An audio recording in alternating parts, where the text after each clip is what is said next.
Well, welcome. Good morning. Welcome to the July 23rd meeting of the Indiana Commission for Higher Education. I would like to start the meeting by looking to my left to Kent Kramer, our secretary, to call the roll, please. All righty. Mike Alley. Dennis Bland. Ted Castronova. Here. Don Fesco. Present. Judd Fisher. Here. Bill Hanna. Present. Molly Kitchell. Here. Kent Kramer is here. Pepper Mulheron I think she's on the way. on the way. Mhm. Dan Peterson. Here. Mr. Chair, we have a quorum. Wonderful. Thank you very much. And again, welcome. Before we start the meeting, I would like everyone to please rise as we say the Pledge of Allegiance. I pledge allegiance to the flag of the United States of America and to the republic for which it stands, one nation, under God, indivisible, with liberty and justice for all. Seems only fitting since we are in July of 2026 and glad to be here together on this 250th anniversary celebration of this great nation.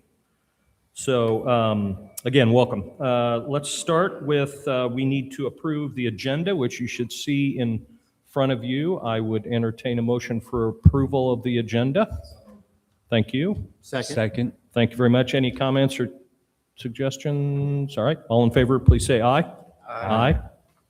Opposed, same. Okay. All right. Same thing now on the minutes from the May 26 meeting, which are in front of you as well. Would entertain a motion for approval.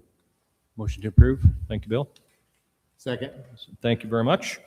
Any comments, questions, corrections? All right. All in favor, please say aye. Aye. Opposed, same. All right, very good. So as mentioned here in July, near the end of July, can't believe Dr. Butler and I were lamenting on this, even though I'm not in my school age days, lamenting that, my gosh, they're going back to school again. At least the K-12 students are pretty quickly. So, and teachers even sooner. So it's always a bittersweet time, a good time, but it's a time of refreshment, if you will. And right in the heat of summer and vacations coming to an end, I hope everyone's had a great summer so far, and what's left of it, I hope is great. And you've had wonderful rejuvenation and vacations, and hopefully good time with kids and grandkids and family. It also marks the start of our new fiscal year with opportunities to further strengthen affordability, access, alignment, and attainment of higher education across the state of Indiana. As we begin this new chapter, it's also a moment to acknowledge changes within the commission itself.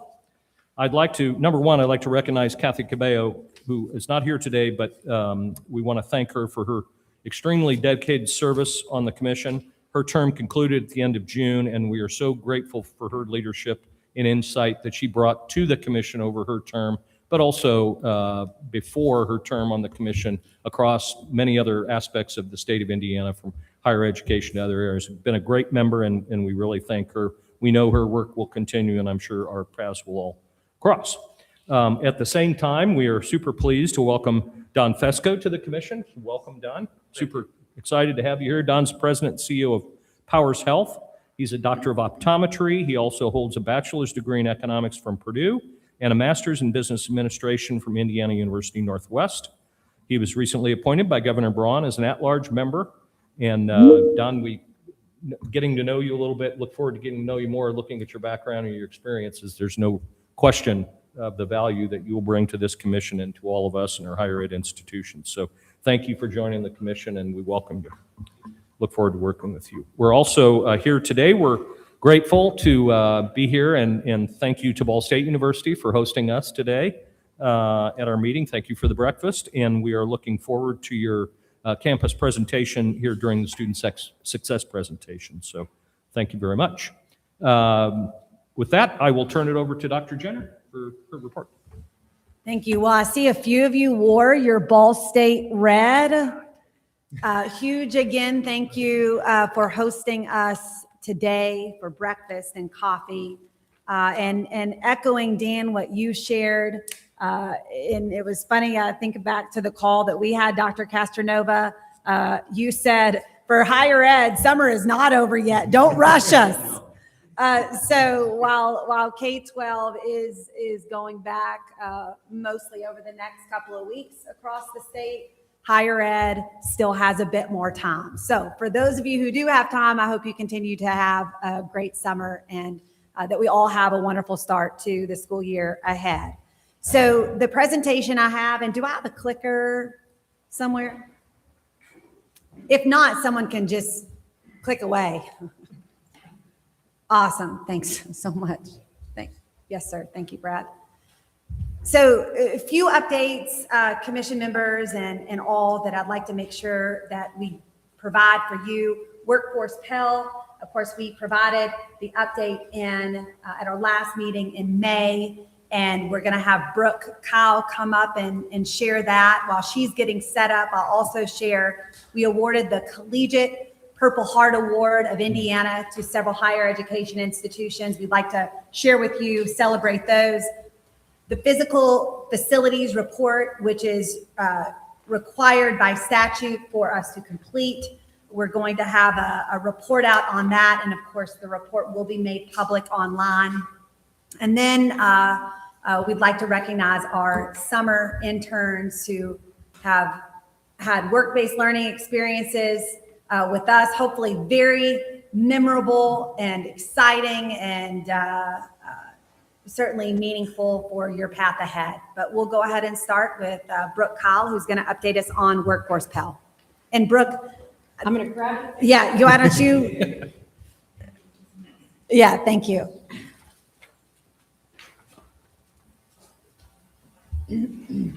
Okay, good morning, members of the commission, Mr. Chairman, Dr. Jenner. So today I'm going to give an update on Workforce Pell. At the May Commission meeting, we talked a lot about the proposed rulemaking and the rules that were set to be finalized. Really happy to share the update with you all today of where Indiana's at in terms of launching the state's Workforce Pell program application. So a little bit of background, effective July 1st, the federal Pell Grant will expand to need-based grants to eligible students who are in very short-term workforce programs known as Workforce Pell. And this is really stemming from a larger federal movement to have more integration between the Department of Education and the Department of Labor to make sure that our education and training programs are aligned. And so they are bringing together three types of funding: Pell, which is Title IV, WIOA, and then Perkins. WIOA and Perkins are something that our career and technical education team are very familiar with to make sure that our training and education is also aligned with our state objectives. I will not review this at a high or at a deep detail today, but these are the Workforce Pell program requirements. When we saw the final regulations released, that was about a week after the commission meeting in May, there was nothing substantial that they did change. So we are still working with these very limited program requirements, and I will talk a little bit more about how Indiana has strategically utilized these program requirements in just a second. So one of the state's biggest responsibilities with Workforce Pell was that the state had to identify where its high skill, high demand occupations and industry sectors were. So every state is going to be a little bit different in determining what those sectors and industries were. And so our agency worked with the Department of Workforce Development. We had great partnership with them. And we identified, using the Indiana's WIOA state plan, the following in-demand sectors, which are already something that the state has been utilizing for several years, which is great because it means that we're bringing together more alignment across education and workforce. So those are advanced manufacturing, building and construction, health and life sciences, IT business services, and then transportation and logistics. So the biggest announcement that we have today as sort of our update is Indiana has publicly released its eligible occupation list. There are 28 occupations on this list. We worked with the Department of Workforce Development to look at demand and growth, and we looked at occupations where there was a possibility for a short-term training program to directly lead to entry-level positions. We have looked at some other states for context. Indiana's one of about a group of states that really has what we're reading about is called a narrow list So Minnesota, for example, approved 22 occupations, Pennsylvania approved 19, Texas 25. So we're in that group with about 28. And really what this is signaling is that the state is making sure that we are being strategic. We are not just opening the floodgates to all types of programs. We really want our state to focus on these very in-demand types of programs. So this list has been made public. We are still working with our partners at Ivy Tech and Vincennes University to continue talking about what programs might be available, as well as allowing for conversations to continue about what new programs might need to be developed to fit this need. So Indiana, we are proud that we were an early adopter state of the Workforce Pell process. Yes, Mr. Bland, thank you.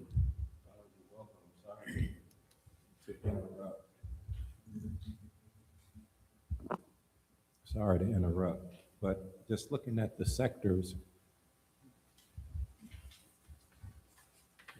agriculture seems conspicuous by absence, given our state's obviously heavy emphasis on agriculture. So I'm assuming it's in one of these other categories? Or? I believe agriculture is embedded into one of these, but let me double check and get an answer for you, Mr. Bland. Yes. Okay, thank you. Thank you. So again, Indiana was an early adopter for Workforce Pell. We have a live application. This is sort of an overview of the application process. We're really proud as a state. We've got a really robust process, but also one that moves quickly with both the Commission and the Department of Workforce Development as a committee. So far we've had 4 programs that have gone through review. 3 of those programs have been submitted to the governor for approval. All 3 of those programs were recommended by the governor for approval by the federal secretary. And then we've been made aware that at least one of those programs has been submitted for federal review. However, the Federal Department of Education has not yet announced that any programs have been fully reviewed and approved yet. But we do have a process in place, and we're happy with how the process worked out, especially thankful to our partners at Vincennes and Ivy Tech. Yes, question. May I ask a question? Please. Could you just walk us through what is the daily life experience of someone who is in this program? Is this, I go to an institution, I take classes, and then I go to a work site? Is it that sort of thing? That's a great question. Thank you for asking that. What we're seeing from our institutions in these programs are developed in tight partnership with employers. So the student is completing the entire program within 8 to 15 weeks. It's not just one course, it's the entire program. And there are existing partnerships with employers as the student completes this program so that they can directly transition to the workforce.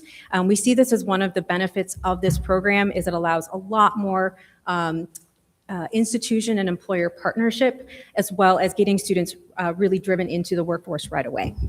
Thank you for the question. Dr. Jenner, please. Yeah, I'll just flag, and I know you have one more slide here, but you mentioned a huge thank you to Ivy Tech and Vincennes, and I'd like to give a bit behind the curtain. U.S. Department of Labor, U.S. Department of Education reached out and said, you know, Indiana is often a leader in the education space. Where are you on Workforce Pell? How is that coming? It felt very much like a make sure you're moving call, which is important and good to know, good to have. We called Vincennes and Ivy Tech to check on them, where they were. They were on it. They were excellent to work with. They had already partnered with workforce partners in their area.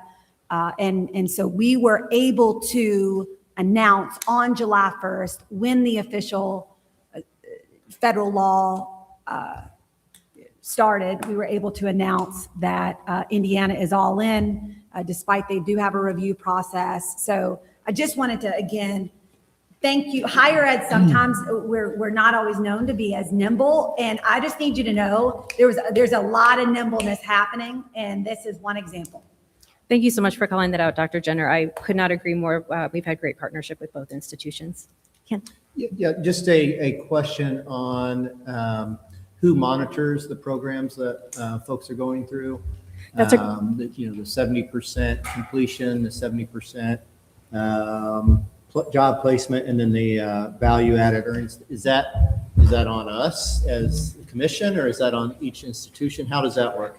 Great question. It's actually monitored by the state. So the commission and the Department of Workforce Development, our combined committee, will continue to review those metrics as the programs are in operation. And then we report back sort of like an annual certification to the governor, who then announces, yes, the program can continue, or no, the program did not meet those metrics. And then eventually the value added earnings portion will be monitored by the Department of Federal Student Aid. But in the meantime, our agencies are co-managing that process together. Thank you. And just a commentary, this is a population in my day job that I work with quite a bit. And the access to funding has been through WIOA. And that year after year is up and down, and we've run out of funds. We use as much as we can. This is going to be huge for a population that really needs it. So I'm really excited to see it move forward. Couldn't agree more, and this is a great opportunity to really talk about how we braid state and federal funding, and we're happy to have those conversations going forward with leadership in both of the agencies. So And Brooke, sorry to keep interrupting, but you didn't expect all these I questions. did not. I'm This is so Pretty excited. straightforward presentation, sorry. No. Just for background, I don't remember exactly, but the push for Workforce Pell nationally has been around for a long time. There's been a lot of advocacy around this at the federal level for a long, long time under lots of different administrations. So this is not a new initiative, if you will. It's been widely supported by all parties and industry, I think, higher ed and certainly everyone else. So it's been a long time coming, but Yes. I just for context, I think that's something worth knowing. I appreciate that. Thank you. So in terms of our timeline, we are still right now in the pilot phase.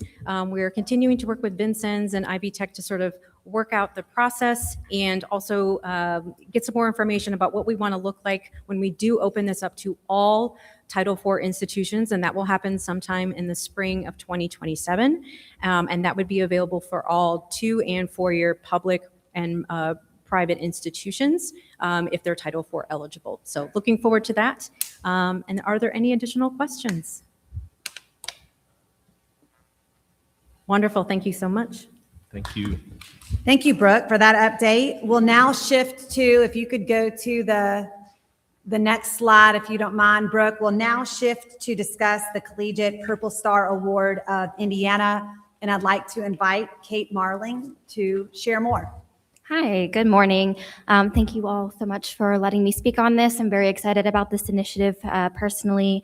We're going to go into some background for our new member, but as we know, the Senate Enrolled Act 384 from 2023 tasked both the Indiana Commission for Higher Education as well as the Department for Veterans Affairs establishing and implementing the Higher Education Purple Star designation, which we call the Collegiate Purple Star Award of Indiana. The purpose of this, the mission of this, was to recognize the eligible post-secondary institutions that have successfully demonstrated a supportive environment for the U.S. Military-affiliated students from when they apply all the way to when they graduate. So the initiative was set up. So we created 37 standards across 8 different categories, core requirements for the institutions to meet, marketing, admissions and enrollment policies that needed to be met, financial support, as well as student support services as well. And then also all the way to helping them find potential careers through their college experience. We have 3 tier designations from 1 to 3. As you can see, institutions need to meet at least a 70% of meeting the standards to even receive a tier. And then we go all the way up to 100%. If they meet 100%, they get a special commission distinction. There are bonus points available for any institution who have gone above and beyond the regular expectations, but they need to meet a minimum of that 70% to receive a score. So for this cycle, the 25-26 cycle, we had 11 institutions that were awarded. This includes 10 newly recognized institutions, as well as 1 institution who put in an application again to receive a higher tier designation, which they did receive.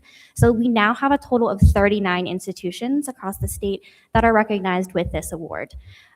We can see that this past cycle, we have Indiana University Bloomington, Indiana University Fort Wayne, Indiana University Indianapolis, and then Indiana University South Bend received a Tier 1 designation. In Tier 2, we have Indiana University Columbus, IU Kokomo, IU Northwest, IU Southeast, as well as Marion University for a Tier 2.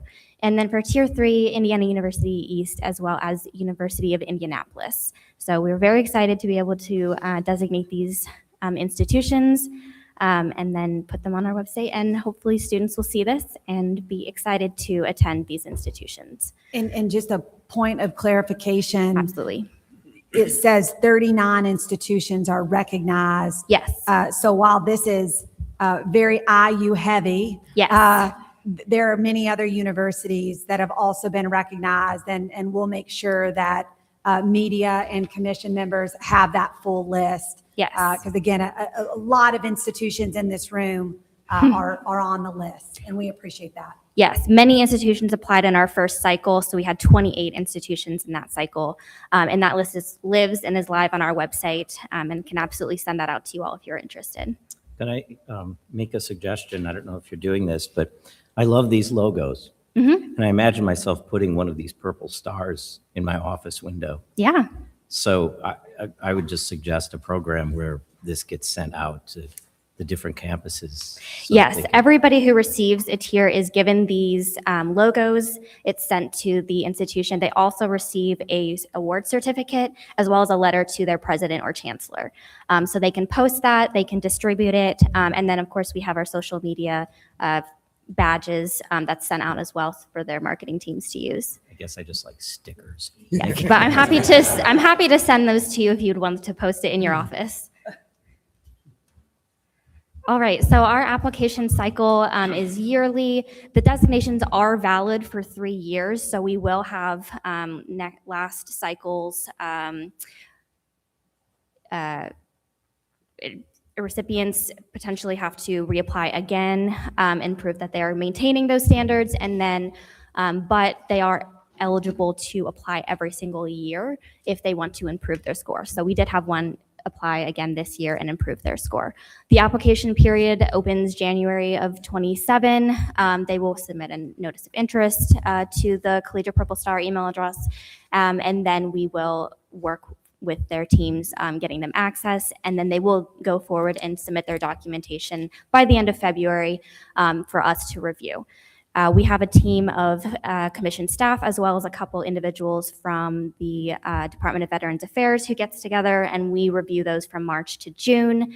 And then award notifications are sent out to the institutions end of June, and then the public announcement is made in July. So you'll have potentially another update from me next year. Any questions? Any additional questions for Kate? I just have one about Yes, Bill. tracking. Kind of an anecdote, but when I left the military, and I remember walking into law school the first day and feeling pretty intimidated, not fitting. So the first thing I did was gravitate toward other veterans. And even though one of them was a Marine, we were able to be friends. Yeah, so gracious, right? But my question is about tracking the results and how the inclusiveness and that sort of brand identification for this and support is going to have an emotional impact on these folks. And so with all the struggles of adjusting, is there a way that we can get a sample, or I can be involved personally to help with that so that we can understand, is there more that we can be doing to make it feel welcome? Yeah, I think let's, a number of great ideas have come out of these meetings and produce action items. So Bill, let's take that as an action item and have a follow-up conversation. Kate, I'll join with Bill and let's think through that a bit. Okay. I appreciate it. I know General Studemeyer, when she was on here, was a part of that. And Yes. that's maybe, but I'd like to take up that if I could. Thank you. Okay, thank All right. you. Awesome, thank you. Great. Okay. Yeah, thank you very much for that, Kate. Next, I'd like to invite Cody Robeson up to share the physical facilities report. So Cody, the floor is yours. Awesome. Good morning, everyone. My name is Cody Robinson. I'm the Deputy Chief Financial Officer for Higher Education. Today, I'm going to give you a little bit of an insight into a report that we filed with the General Assembly and the State Budget Committee on July 1st. Per IC 2118-6 9.5, the Physical Facilities Report is a new requirement that bids the Commission to submit a report on the count and utilization of the physical facilities on our public campuses, particularly the count and utilization of classroom instructional, laboratory instructional, and combined instructional spaces. Following its passage during the 2025 session, staff met with representatives of each of our institutions to understand the current state of their data systems that we would likely need to employ in order to collect this data, and to get their thoughts and feedback on both the design of the data guidance and the report itself. Wanted to give a special thank you to Ivy Tech, Vincennes, and Ball State University, who as part of these discussions hosted them on site. And that was really, really helpful for staff to, we could walk around and see and talk about spaces as we talked about how we were going to collect this data. So special thanks to all of them in particular. Special thanks to everybody for really being great partners with us and helping us figure out how we could do this the best way.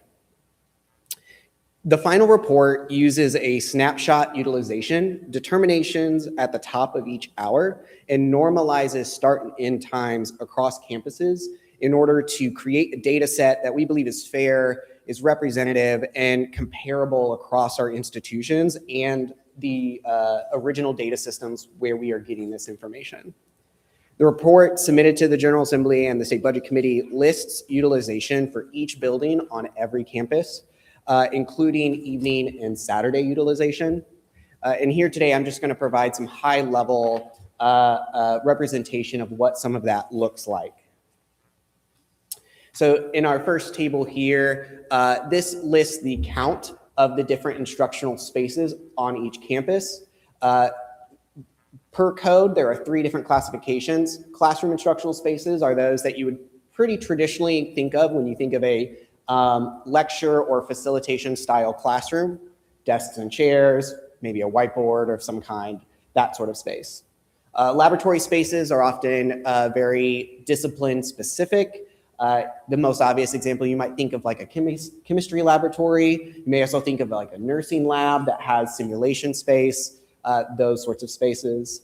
And then lastly, a combined space sort of allows for some of that newer or sort of more interesting architecture of these rooms. You might think of this as like a room that has on one side a typical classroom structure, and maybe on the other side has that simulation or lab space. So kind of combines both factors. These next 2 graphs represent the utilization of the reported spaces on our campuses, split by morning and afternoon. As we saw, there was some pretty big differences in the data depending on the time of the day. Wherein in this, 100% utilization would represent that a space is being actively used for instruction from the start of the day to the end of the day at every hour. And as we expect, and as you might expect, labs and combined spaces, which often serve highly specific purposes, had lower rates of utilization than the classroom spaces. It's important to note as you look at these graphs and as we talk about these numbers, that this report is only looking at instructional utilization of these spaces. Thus, we have not captured any sort of utilization outside of that. So we're not capturing student groups or community groups utilization of the space, any sort of unscheduled use of the space, or ad hoc utilization by students, faculty, or staff, which we know happens very frequently on a lot of our campuses. Per code, commission staff plan to utilize this report to help inform some of our future capital recommendations. We believe that the information that it provides can help add context in a larger narrative to the individual requests that we get. And our hope is that we can use this data and this information as a great starting point to ask and have conversations with institutions about how different projects, impact capacity and impact utilization, how they may improve, how they may address issues of utilization, So we think this is a really good place to start and to add to kind of our conversation around capital projects. Again, we're very thankful for our institution's partnership on all of this and our continued partnership as we continue this report, as it is an annual requirement. With that, I'll open up for any questions. And Cody, just a point of clarification. I believe this report was repealed this past session. Yep. But to those in the room, as well as to commission members, we are getting an increasing number of questions about efficiency, utilization of space, especially when it comes to future capital projects. So it would not surprise me at all if this report is reinstated. And I've talked to several of the universities who've expressed some really good ideas. Cody mentioned a few about how to improve the report, how to further disaggregate so that we can, this is Monday through Friday. I think you said all hours. I think we can further disaggregate a lot more to share a more complete story of space utilization. So if the report is reinstated going forward, just know we will work together to make sure we're sharing a fuller story about taxpayer buildings and how we're utilizing them. Could I ask about, what is a day? Does it start at 6 a.m. and go till midnight? I mean, Great question. So what we did in the report was we created these categories of morning, afternoon, and evening, which helped us normalize and compare across campuses. Morning essentially being whatever the official start time of scheduled instruction up to noon. Afternoon is then noon to the official end of instruction, and then evenings anything after that. I think that's an important point to put in because, the official opening time of my building is 7 a.m. Yep. And I can guarantee you, I'm not going to be teaching at 7 a.m.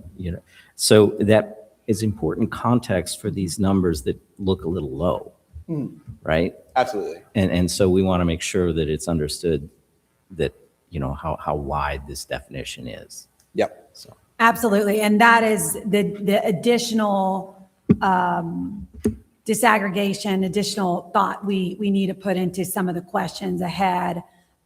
Regardless, this is really important information, especially going in front of a budget session, thinking about investments, capital projects, whether it's renovating or new or how that looks.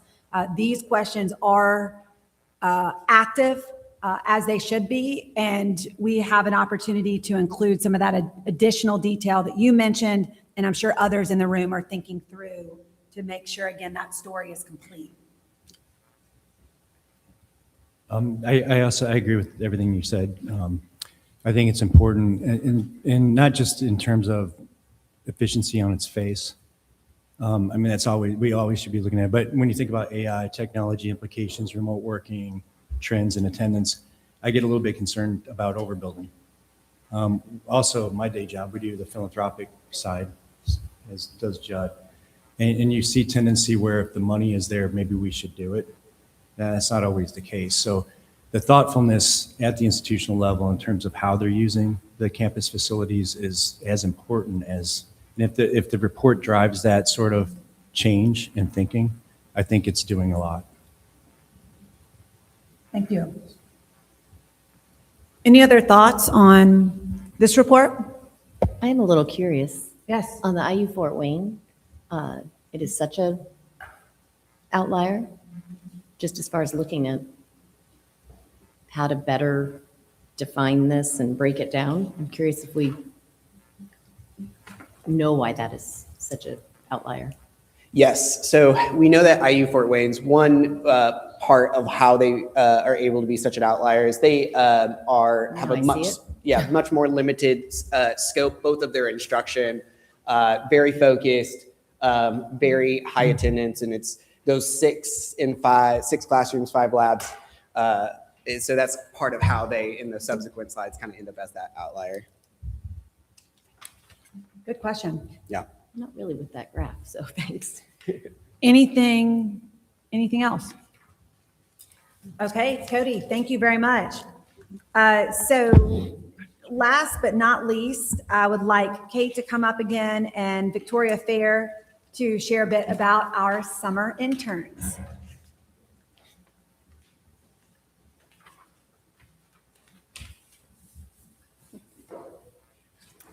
All right. All right, so my name is Kate Marling, as you know, and this is Victoria Fair. We had 5 summer interns along with Cody this summer, and we'd like to share a little bit about them. So I had a financial aid intern, Molly Morris. She is, If you want to step a little closer to the mic. Yes. And then I'm also going to have our interns come Yes. on up. We like to see you. we're gonna run out of room. Hello, I'm Molly. And then we also had our records retention intern, Hikaru. Hi, nice to meet you all. Thank you. So I oversaw our outreach intern, which is in partnership with the College Matters grant from the Richards M. Banks Foundation. So, Griffin, if you would like to. Perfect. And then we also had a college enrollment intern who helped with Indiana pre-admissions, Isadora Pavlich. Good morning. And then I'll switch to Cody. Awesome. And this summer, I was also blessed to have the opportunity to add someone onto my team, Jackson Beeson. He was our finance intern, helping us out with getting stuff ready for this upcoming budget session and getting our own budgets ready. So, Morning, nice to meet you all. Perfect. And then we're excited to announce how we are celebrating the end of their internship with us. So each of them have about 2 weeks left. In collaboration with Work and Learn Indiana, Indiana Intern Day is next Thursday, July 30th. So how that works is, again, we partner with Work and Learn Indiana. It's modeled after National Intern Day. Organizations and agencies can sign up and take the Intern Day pledge. Through that, they recognize that they want to celebrate their interns. They also, in return, get a social media kit, so they're able to post for Intern Day. How we celebrate them at the agency, so July 30th, next Thursday morning, they get to do intern capstone presentations.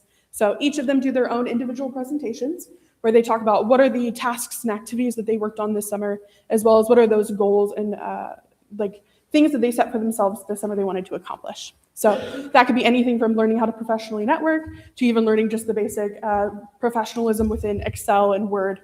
So we get to have them share what they've done. We obviously get to see every day what they work on, but it's exciting to see the rest of the agency get to learn what they did as well. We also host a drop-in lunch hour. So during the noon to 1 time frame, we have them in our conference room, and individuals across the agency get to pop in, give them well wishes, ask them about their next steps. All of them will be returning to their campuses for their senior years this fall. So we will get to do all of the celebrations of their graduations this time next year. And so we get to have the staff just, again, celebrate and commemorate their time with us. And I'm happy to answer any questions as well. I think we have a couple. Perfect. Go ahead, Dennis. Yes. Well, can you just tell us which institution each of you are from and your major and what year you're in? I am going into my senior year. I'm a finance major at Miami of Ohio. Can I add on to, since you're all going to come up, can you also say maybe, if you're willing, what is the 1 or 2 most impactful things you experienced or learned so far this summer? Don't have to, but if you're willing. It's been really awesome to work with a lot of our initiatives, working along with the 21st Century Scholars Program. So it's been really impactful, helping to bring access to education. I'm Hikaru. I just graduated from IU Bloomington with a degree in history, and then I'm going back for my master's in library science. And this summer, it's been really good to just grow my confidence in my professional skills, along with working with all the initiatives in Indiana.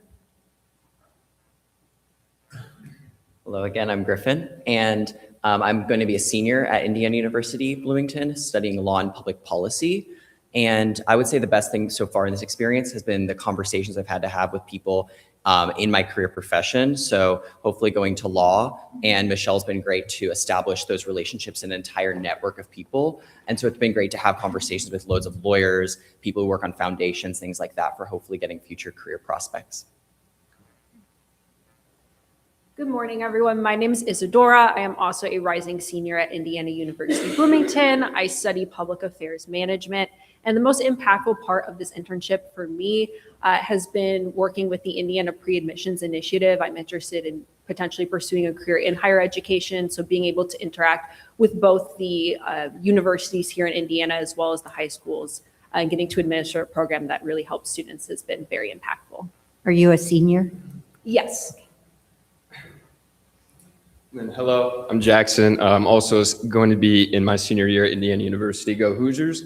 I'm studying accounting and finance while I'm there at IU. And I think the most impactful thing for me here at the state is not only seeing how good people are at their jobs here, but how passionate they are too about when they do it. So I've really enjoyed that. Great. Go ahead, Pepper. Are you all Indiana student, or from Indiana? Okay. We hope you consider staying in Indiana. Yes. They have been given that pep talk and more to come. Exactly. Anything else? All right. Well, really appreciate you.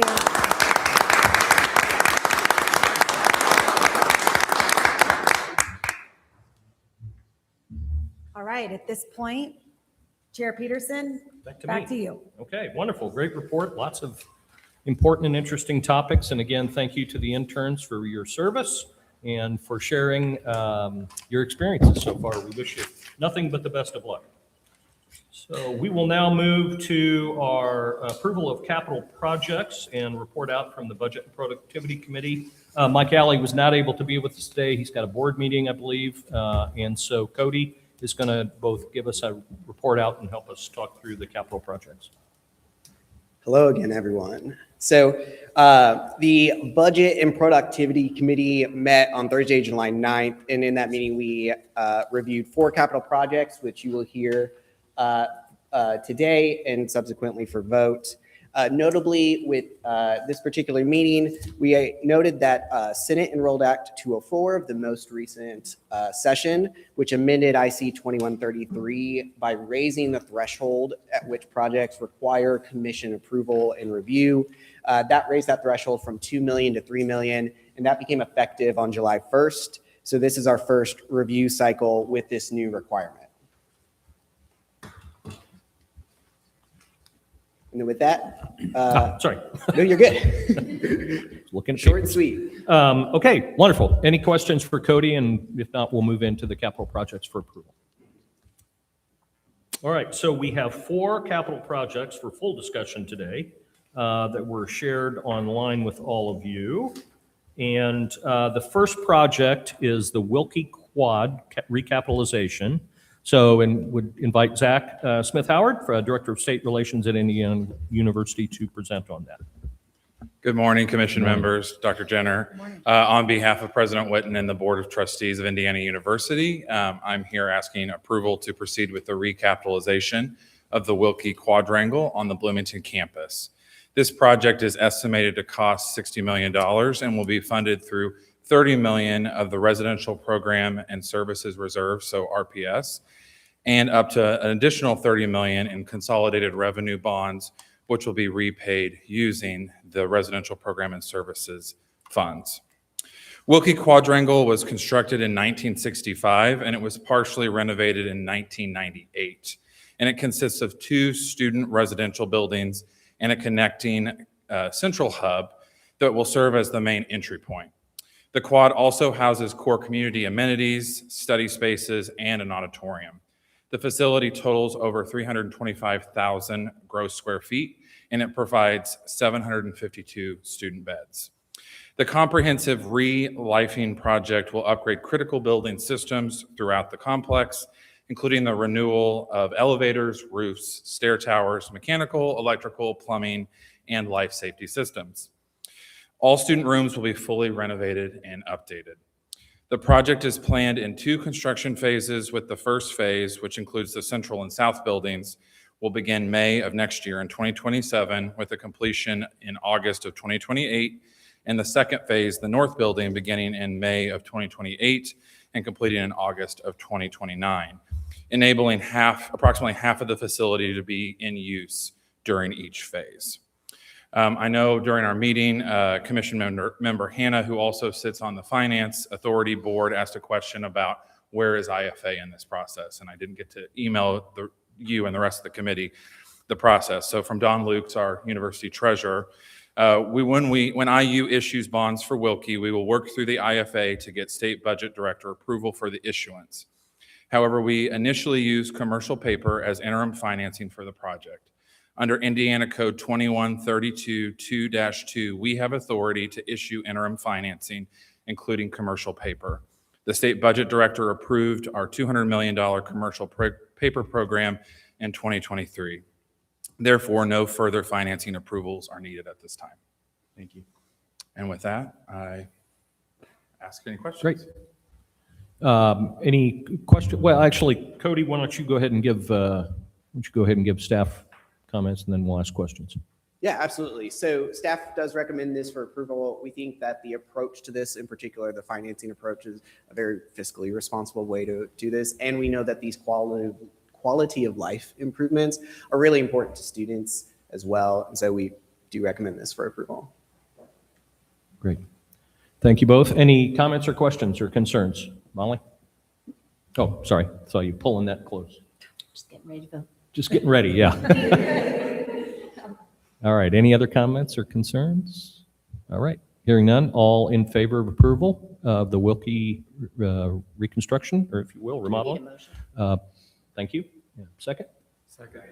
Okay. Thank you very much. All in favor, please say aye. Aye. Aye. Opposed, same. All right. Thanks, Zach. Congratulations.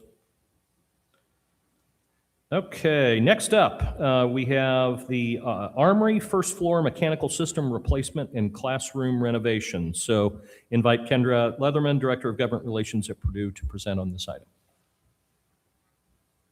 Oh, man. Okay. Well, now I've messed myself up because I did not put this up here. Oh, see?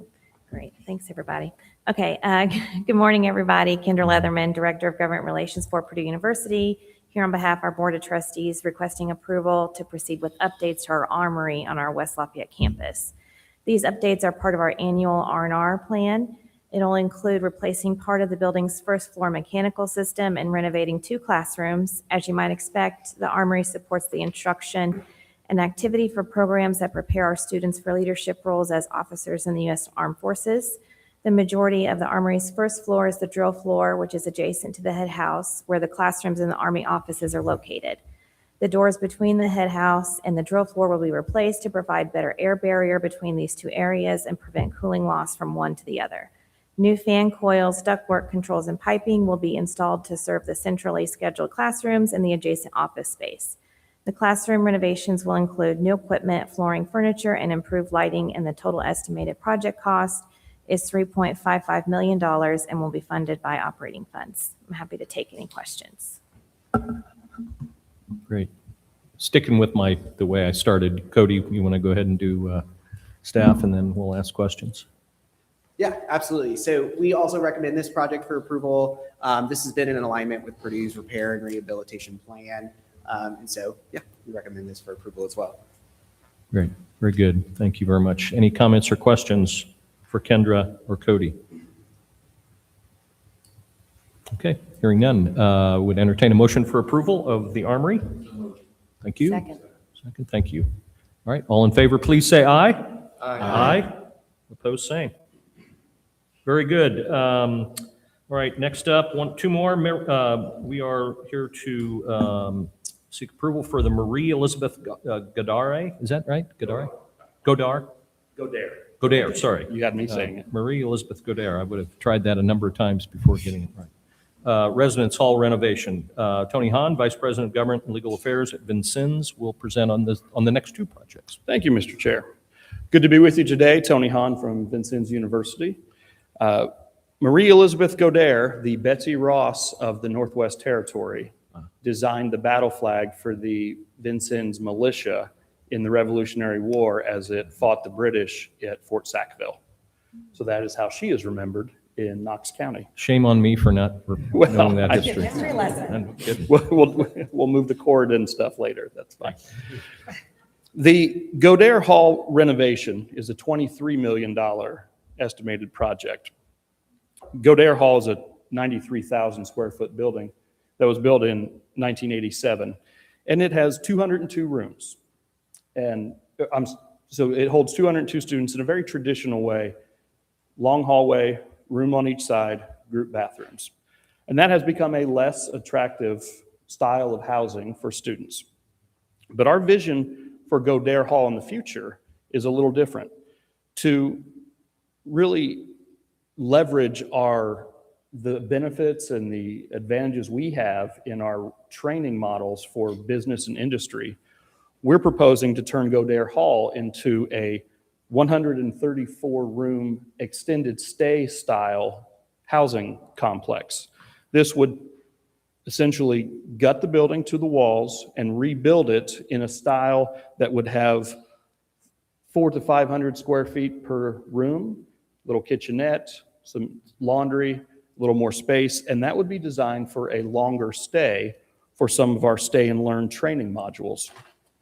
Currently, we serve both Amazon and Walmart in these extended stay 12 and 13-week programs where their associates come to our campus and live on campus and have the full campus experience while they're earning industry credentials and certificates in mechatronics and automation and robotics.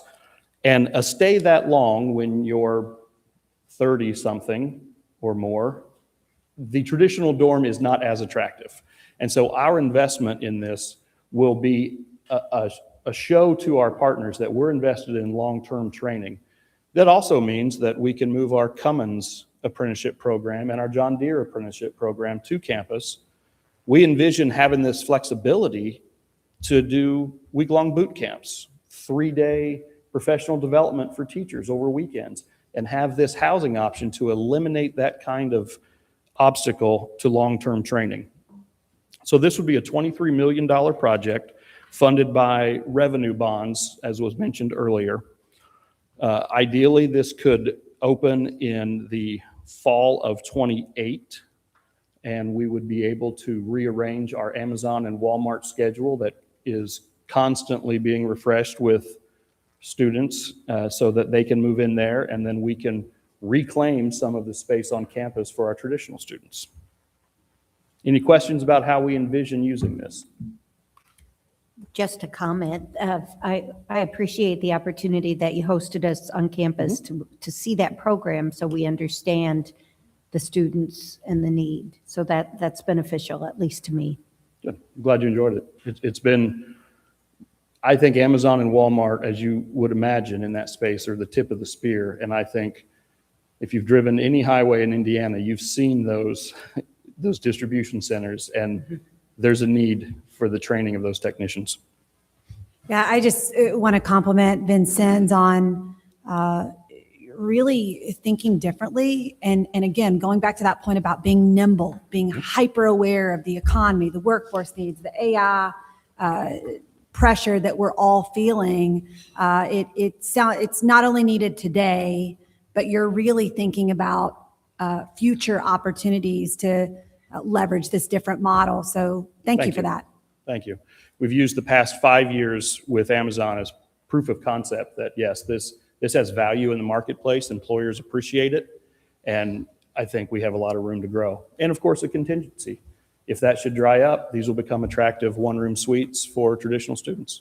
So when the commission members, when we go back on the road, maybe we can stay at the extended stay in Vincennes. Just let us know. How extended do you want to be in Vincennes? You know, Your choice. We've got the space. be careful what you offer.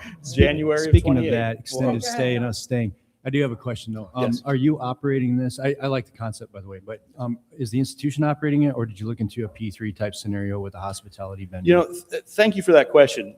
We did a deep dive into this because it's unusual, and we really wanted to investigate it. So we looked at 3 options: a P3, and we went far down the road with a few developers on what that might look like. And you know, I have some experience with that with my time at Purdue, and where they would build, they would operate, they have some hospitality expertise, might even bring some retail to campus. We looked at a whole new build, and that would be about 34 million, and so that was not really attractive. But when we did the long-term and the payments and debt retirement and some of the investor obligations, this model of using the space that we have already, that's good, the envelope's in good shape, that came out several $1 million ahead. But we went pretty far down the road in the P3 option and even had site work done to make sure environmentally that it was possible, but not this time. Nice. Well, I think it's great that you did the due diligence and know the difference, penciled it out. So Yeah, the process was really worthwhile. I think it forced us to do an even deeper dive into what housing looks like, the future of housing, and brought in some expertise. Awesome. Any other questions? Okay, Cody, now we'll look to you for staff. Yeah, no, absolutely. So we also recommend this for approval, given a lot of the reasons that were also shared. And then I think, as you'll see in the next project, when we think about both of these together, I think it's a really good representation of that unique approach that Vincennes has in our state. So we do recommend this for approval as well. Great. Yeah, very, very creative, very innovative, and I think very adaptive to what the future will bring. So maybe a model to continue to see others use, as well as yourselves. So unless there are other questions, I would entertain a motion for approval. So moved. Thank you. Need a second. Thank you. All in favor, please say aye. Aye. Opposed, same? Okay, great. And as alluded to, the next project is the Henry and Francois Vanderburg Residence Hall renovation. I do not know who Henry and Francois Vanderburg are either, so I would love a history lesson if you'd also provide that. You're familiar with the county name? Yes.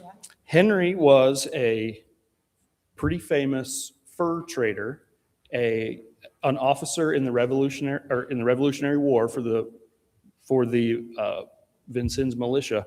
Francois was his wife, who bore him 10 children. Wow. But he was also one of the first 3 judges of the Northwest Territory. And so there at Grouseland and in that Vincennes area, he was one of the first 3 judges. But he also died pretty abruptly, and Francois then managed the estate, continued the work with the fur trading. Then they had William Henry Vanderburg, who was a famous fur trader in that area too. So they were one of the first to settle around the city when it was founded in 1732. Cool. Thank you.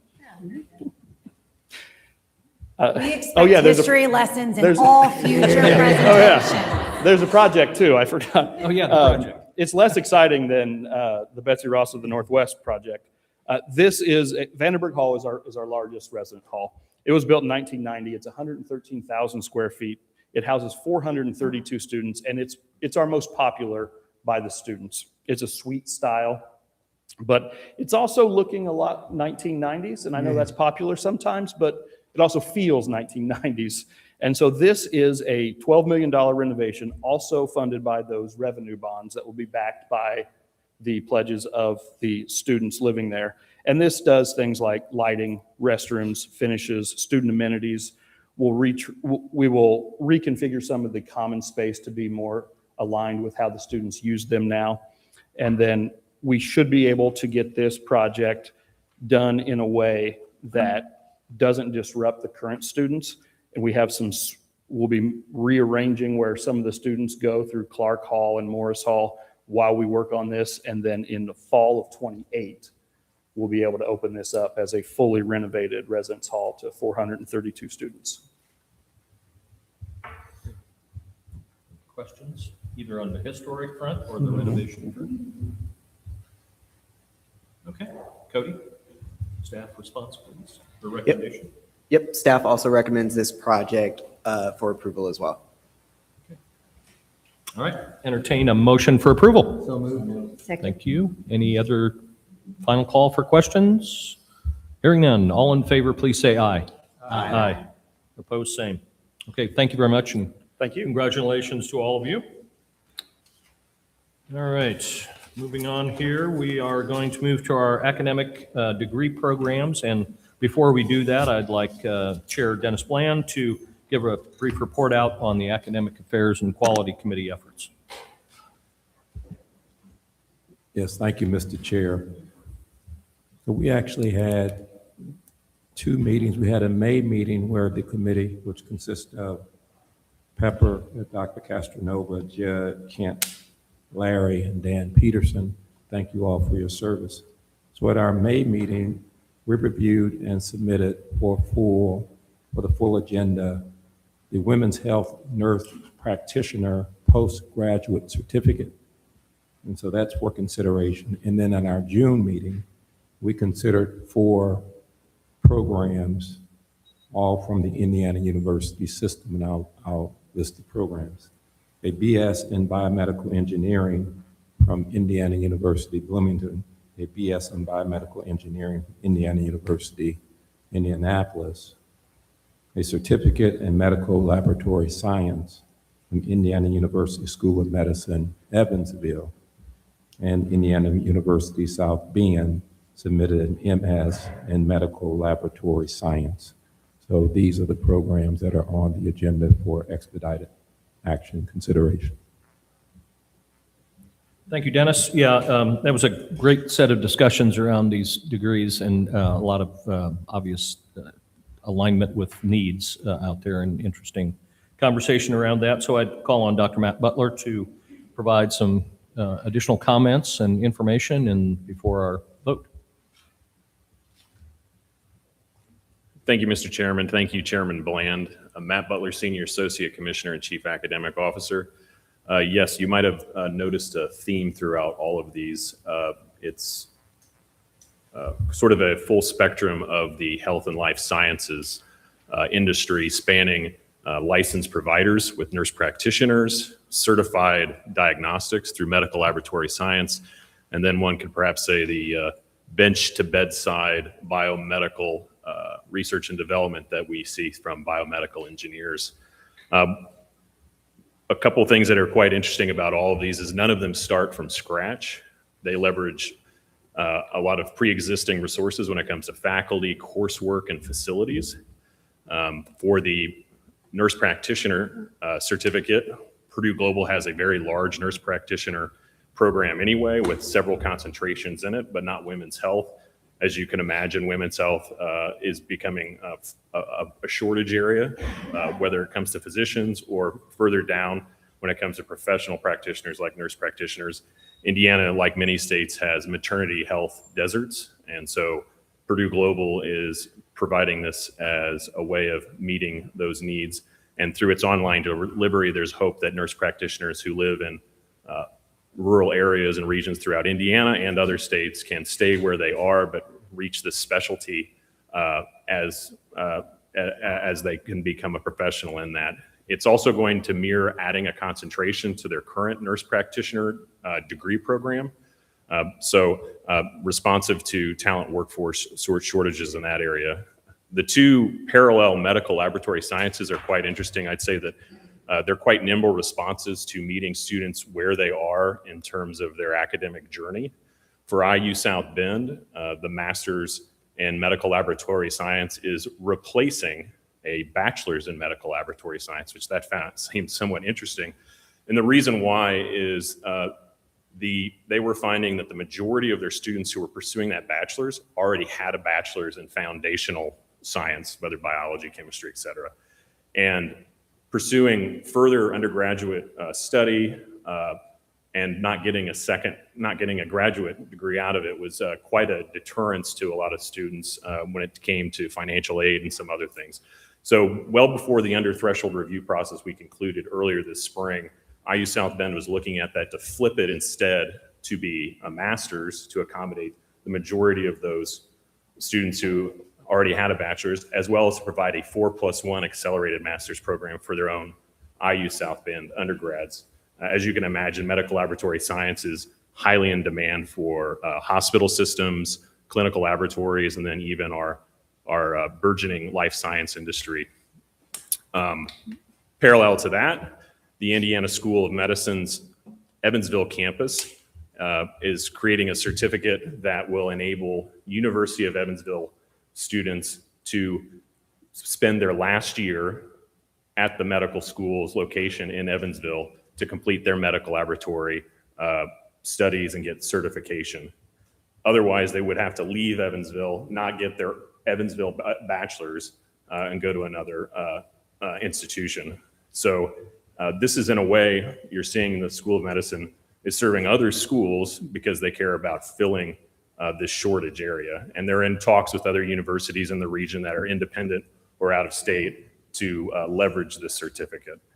It also comes about at the same time that Deaconess Health System in Southwest Indiana has opened up a slew of new clinical seats so that the School of Medicine's medical laboratory students, they have themselves, will have far more clinical seats. That's been a major constraint on this talent pipeline.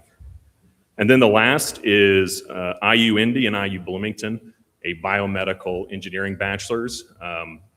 The commission might remember that last year, you approved a master's in biomedical engineering at Indianapolis, and the school also reorganized its PhD in bioinformatics to also be a biomedical engineering program. So this will complete the degree pathway for IU Indy. At Bloomington, the Luddy School there has a bachelor's in intelligent systems engineering with a concentration in bioengineering. It's a very popular track, and they're hoping to elevate that to a true standalone degree. So when they did this, they worked together at the same time, simultaneously, to make an intentional strategic creation of two offerings at the main campuses for the university system, leveraging each other's expertise, having slightly different concentrations given their faculty assets. Another aspect of being responsive, I would say, to Indiana's burgeoning biotechnology, biomedical, and life science industries. And I'm happy to answer any questions on the details or broad brushstrokes of the programs. Yes. Comments or questions? Don, it makes me happy to have you join, given your experience with bone health and in healthcare in general. So not sure if you had a chance to review much of that, but it was a robust discussion around it, and I'm sure we're going to see more. So Yes, all needed programs in the state. There's plenty of jobs available now and in the future for those MLS and obviously the NP program. Mm-hmm. Great. Thank you. I had a question. The phrase maternal health desert sort of struck me, and if there's a code red for policies, it seems to me like that would be one. So could you tell us what defines a maternal health desert, and at the risk of generalizing, where are these? You mentioned rural, but I'm guessing they're probably urban areas. But could you just answer where are the maternal health deserts and what are they? I will attempt to up to a point, and then I can get back with you with some more information, Professor. Yes, I forgot to say, I know you don't do that research yourself as part of your I believe job, the term hinges upon how far does a patient have to travel to access up to, I believe, a nurse practitioner or physician's assistant or an actual physician specialized in OBGYN care. And I think if I remember the submission correctly, there is double-digit county counts in Indiana that do not have these services for Hoosiers. And not that I'm an expert in it, but kind of keeping my ear to the ground on these topics. This is not unique to Indiana. It's probably quite prevalent in our neighboring Midwestern neighbors. Dr. Butler, the added definition there is labor and delivery is available in a hospital. And unfortunately, there's been an exit from some of our systems for labor and delivery. So creates a desert where they don't have access. And I'm sure Fesco could probably. That's accurate, yes. Yeah. But we're far better than Mexico. Okay. Yeah, that was great. Any other comments or questions before we move to approval? All right. I would entertain a motion for approval for the expedited action on the 5-degree programs presented here today. So moved. Second? Second. Very good. Thank you. All in favor, please say aye. Aye. Opposed, same? Okay, very good. Let's see. Next, we're going to ask, where are we? Oh, yeah, Cody, I think you're going to come back up now. We're going to have a presentation from Cody on the Outcome-Based Performance Funding Program, OBPF, as affectionately known.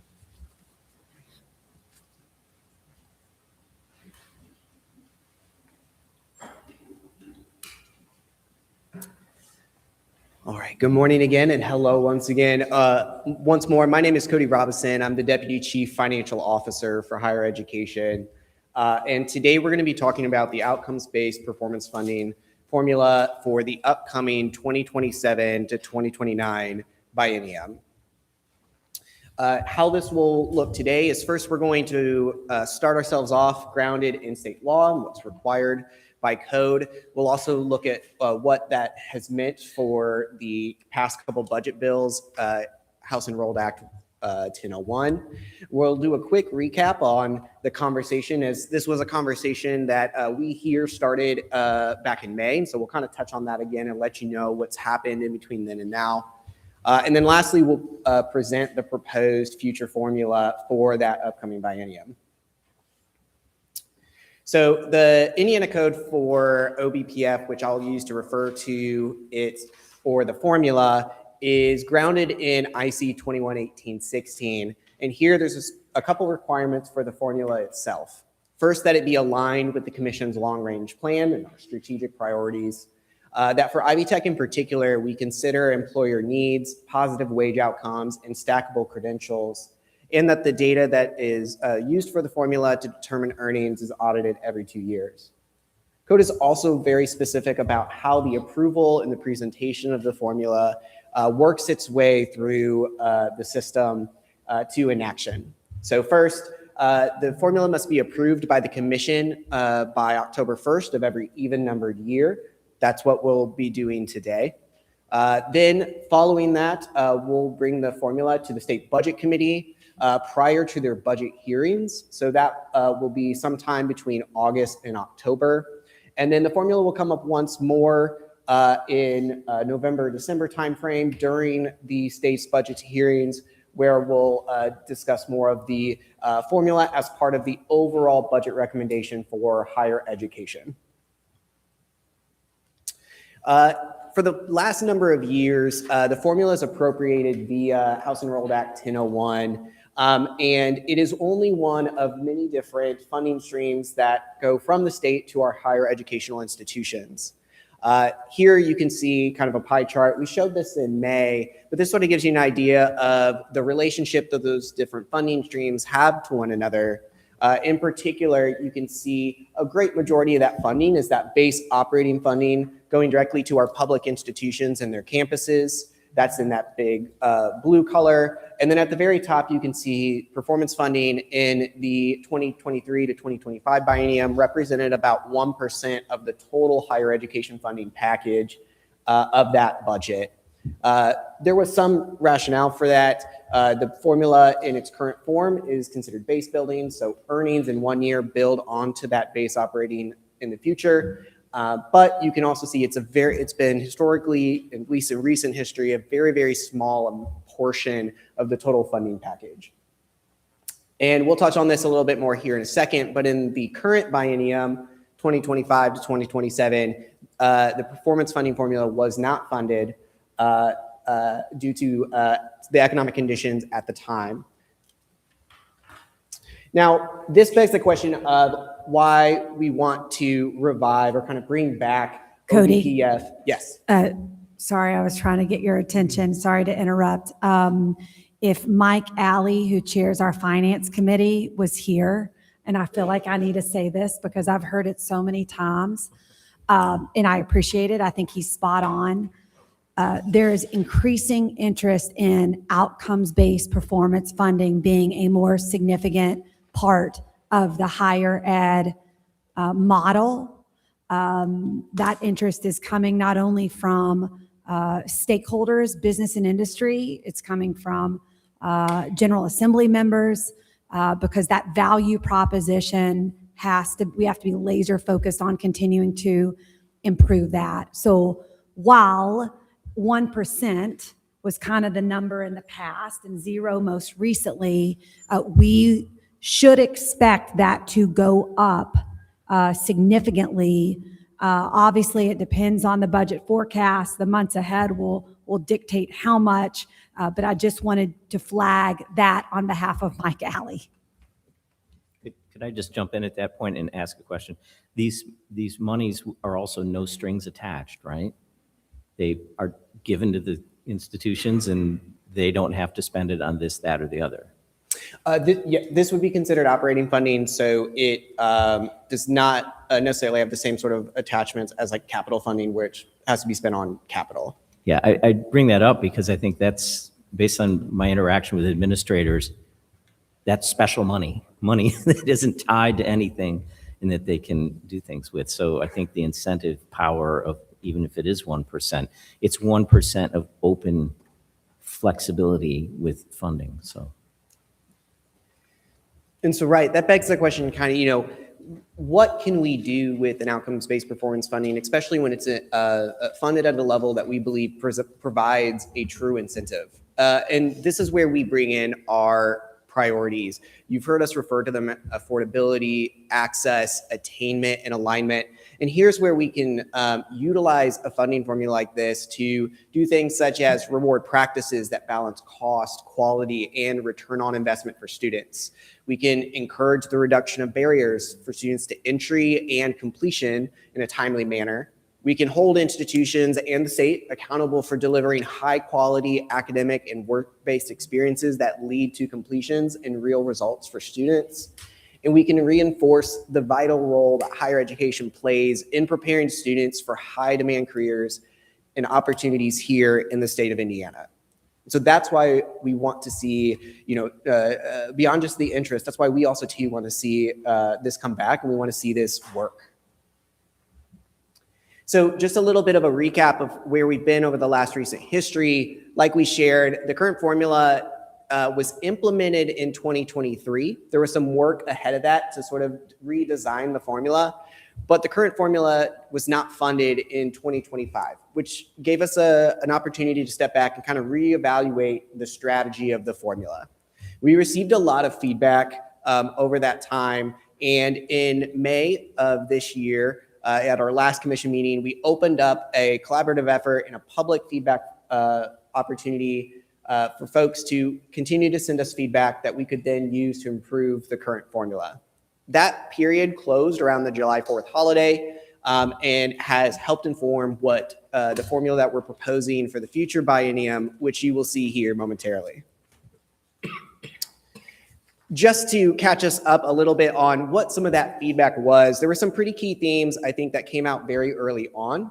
One being that the formula in its current form is not effectively moving the needle and creating impact for students. Two, that the formula was not focused enough on outcomes. And three, that its complexity had made it difficult to understand and communicate. And then from our feedback period that we recently closed, a couple other themes that came out for us were an emphasis on mission differentiation for our institutions and even our campuses and the different roles that they play here in our state and for students. Another one that came out was there was a lot of really creative ideas for how we could measure progress and measure completion. And so those were very interesting. And also there was a lot of ideas for how to address challenges that come with using recent data. One of the things we signaled in May is that we had a lot of interest in utilizing more recent data than what we are currently doing, both from the in the sense of having that reward and incentive closer to the actual results, and in terms of being able to communicate more quickly about what those results were and to celebrate our institutions with those results.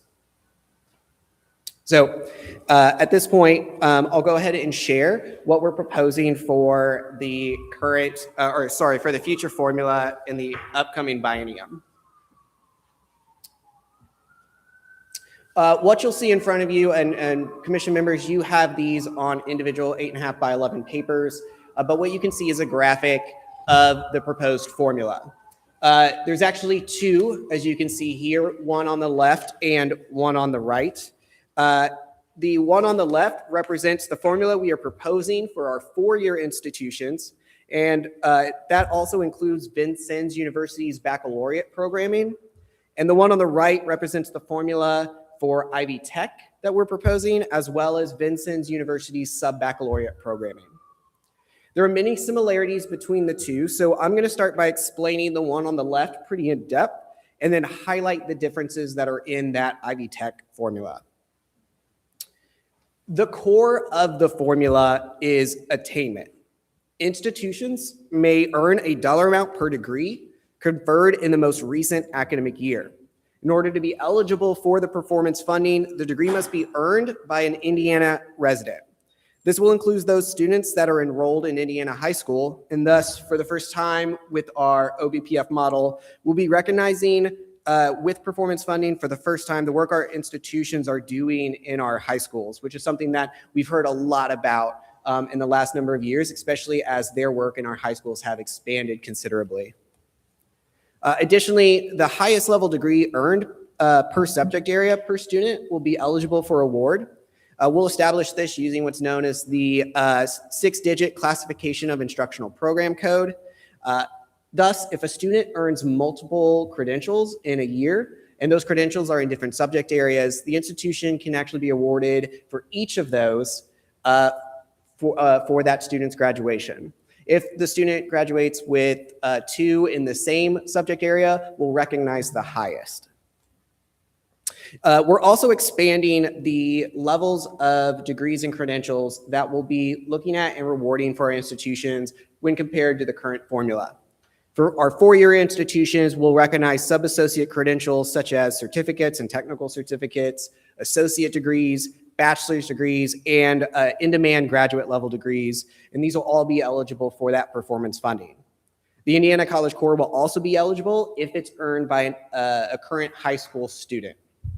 Up there on the top, you can see that under that attainment category, that sort of core of the formula, we do have dollar amounts there. Those are just representing that each one of these different degree levels will have a different value assigned to it, but aren't meant to necessarily indicate any sort of ratio or value between them at this time. Just indicating that there will be different dollar amounts assigned to each one of those. On top of that, sort of core or base foundation attainment funding. And they can do this by pursuing our state priorities. Here you can see that there are 3 categories below that little plus sign there: affordability, access, and alignment. Institutions may earn a bonus, a percentage of that performance funding for that credential level by meeting at least one option in each of these categories. These options are meant to provide institutions with the ability to differentiate how they earn their funding. It's meant to allow institutions to demonstrate their unique missions while staying focused on the things that we as the state believe and know will move the needle for students in an impactful and meaningful way. For example, looking at that first category, institutions can earn 35% of the additional sort of core funding if at least one of these 3 options is underneath affordability is true for that credential. So the first being that the institution did not exceed the commission's recommendation for tuition and fees for the entirety of the program's intended length, the credential was completed on time, or the credential was completed early. The second category represents our priority of access. Institutions can earn 25% of the base amount or core amount of the degree by meeting at least one of these options. The credential was earned in high school, such as the stackable Indiana College Core. The credential was an associated or had an associated stackable transfer single articulated pathway. The credential had an embedded stop-out credential. The credential was a reverse transfer associate degree, or the credential was earned by a state financial aid recipient, for example, a recipient of the 21st Century Scholars Program or the Franco-Bannon Grant. And in our third category, institutions can earn 40% of that sort of foundational award up at the top by meeting at least one of these options within this category. The credential had a meaningful embedded work-based learning experience aligned with employer needs. the credential was in a targeted field aligned with employer needs, or the credential scored a 3 or higher on the credentials of value list. Thus, the way funding is earned for our institutions is first by the production of credentials and earning of credentials by students. And if those credentials have these attributes within these different buckets, they can earn additional funding as well. Code requires that Ivy Tech have a separate formula, which is why we've created a second formula there on the right. We will also be applying this formula to sub-associate credentials and associate degree programs at Vincennes University. And while you can see there are a lot of elements that are very similar, there are a few key differences that I want to note for you today. First, sub-associate credentials, including certificates and technical certificates, and associate degrees will be eligible for both the performance funding and the multipliers or that bonus funding as well. In addition, select industry recognized certifications will also be eligible for award, but won't be available for that bonus funding. Second, given Ivy Tech's role, in part Vincennes' role as well as a workforce engine for our state, we've adjusted the bonus amounts per category to reflect this. So whereas in the 4-year formula, credentials that earn that affordability option will earn a 35% multiplier. For Ivy Tech, the way the multipliers will work is 30% for affordability, 20% for access, and 50% for alignment, really emphasizing the alignment piece, particularly of those missions. Lastly, the thing I'll note is we've augmented an option within that affordability category of on-time completion to also apply to part-time students in these cases. So, and to do that, we're using the federal maximum time frame of 1.5 times the intended program length, so that for Ivy Tech and Vincennes' sub-baccalaureate programs, we'll recognize on-time completion for those students using that standard. We believe that this proposed formula not only meets the statutory requirements of the legislative intent of outcomes-based performance funding, but also has the opportunity and the potential to create real, meaningful change for students and for our institutions. We have focused every element of this formula on outcomes, basing almost entirely the funding on completion and earned credentials, and centering all of that bonus funding on qualities of those earned credentials and the student experience. We've kept things simple, and even in this simplicity, we've developed a way for institutions to reflect their different and unique missions. And lastly, we built the bones of a formula that we believe can last, and in doing so, provide stability, predictability to our institutions, even as we push for rigorous goals and priorities shift over time. And with that, I'll close here and open up space for members to ask any questions that you have. Thank you very much, Cody. And I would just say very simply, and we heard this loud and clear, if you listen to some of the appropriations meetings in particular when higher ed was being asked questions, the key is, are we supporting our students? Are we contributing to educational attainment? Are students completing? And so that is the foundation. That's the starting point, if you will. Did they complete? What did they complete? Again, we'll look at the zip codes and then those multipliers based on the priorities of trying to make sure higher education is as affordable as possible. Continued focus on that in Indiana for parents and families and students. Access for our students, really focus on improving our stackability in our credentials. And then, of course, alignment to our most valuable state and regional high demand areas. So thank you very much for all of your time. Thank you for the many people in the room and not in the room who contributed feedback, verbally, written, however, and also commission members for your thoughts as well. I will share, as I have with commission members, the General Assembly, the key to this is we provide a recommendation as a commission, they have to fund it. So they have to believe in this as well. The conversations have already happened and are active with leadership on this. They are well aware that we are voting and approving this exact model today, and that sets us up to next work through some of the funding questions. What's the percentage? What's the dollar amount behind each credential? How does this look further? But we are in a very good place today going into session in 6 months. Bill. Quick question, and I apologize if it's accounted for in there, but with the federal, it goes to the question of affordability.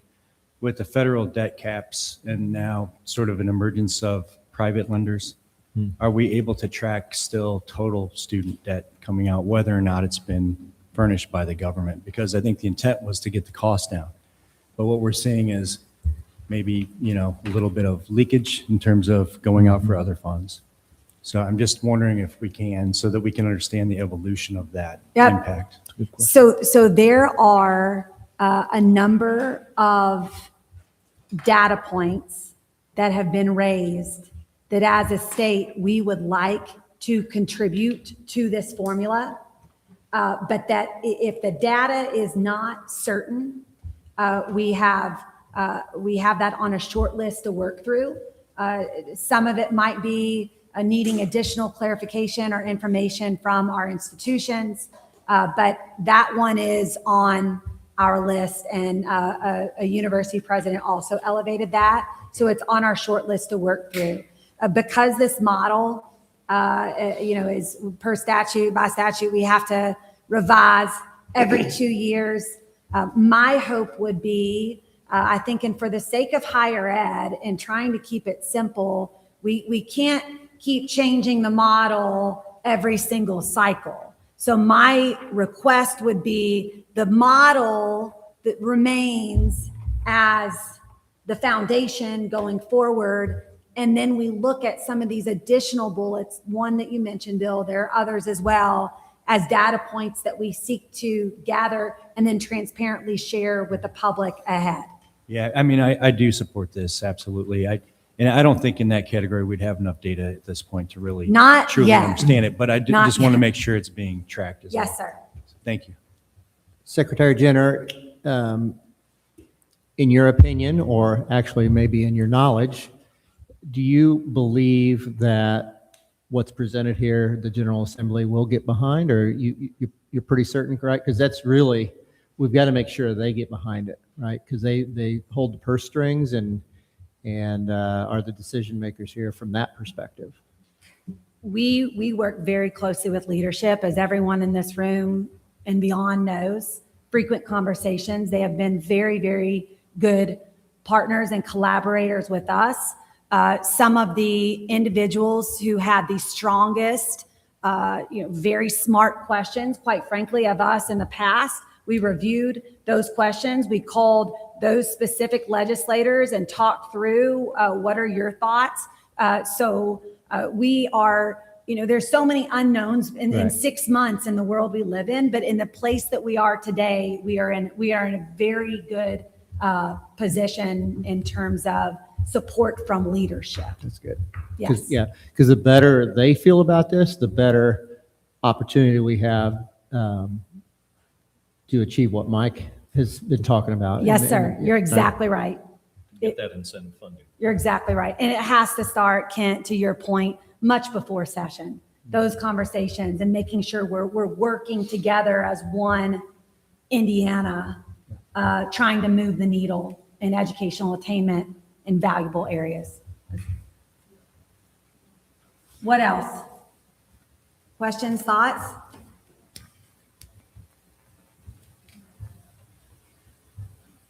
Okay. If there are no other questions and thoughts, let me add my support for this and for all the good work that's gone into it. I know we've had a lot of discussions around it, building up to and evolving this to where it is. It's been a good process. I hope everyone feels like that. And unless there are any other questions, I would entertain a motion for approval of the formula as presented here today by Cody. So moved. Thank you, thank you. All right, all in favor, please say aye. Aye. Opposed, same. Okay, very good, thank you all.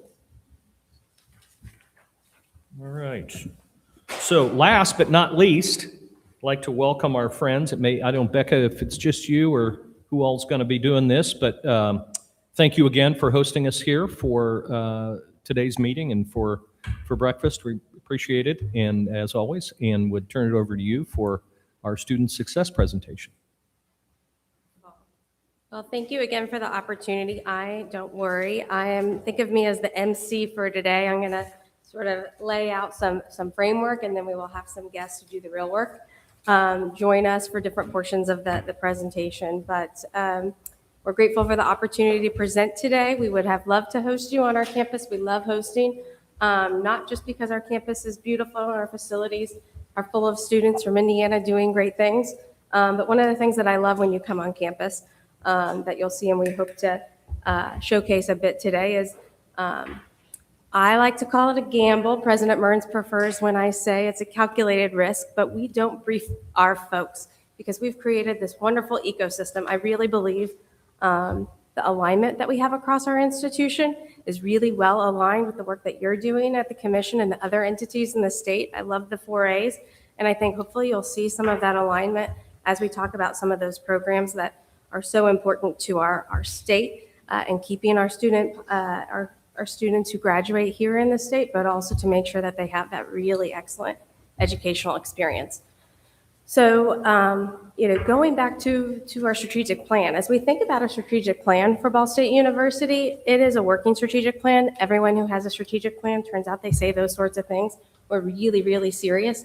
That's part of my calculated risk, right? As we talk about what it is that we mean to the state, we mean to the students, we are really trying to be as nimble as possible. We're trying to be a catalyst. President Mearns often talks about how we're a catalyst.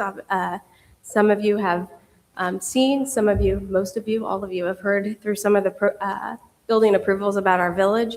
That's a really physical example of how we're a catalyst, but we squeeze every bit of value that we can out of providing that educational experience. And so as we talk about return on investment, we're also talking about return on investment, not just to the student, but to the state, to the employers, and getting those pipelines all of the places that we need them in the right pipelines. A couple of the items that I'll call out that are new for this strategic plan that we have are around the idea of purpose and a relationship-rich education.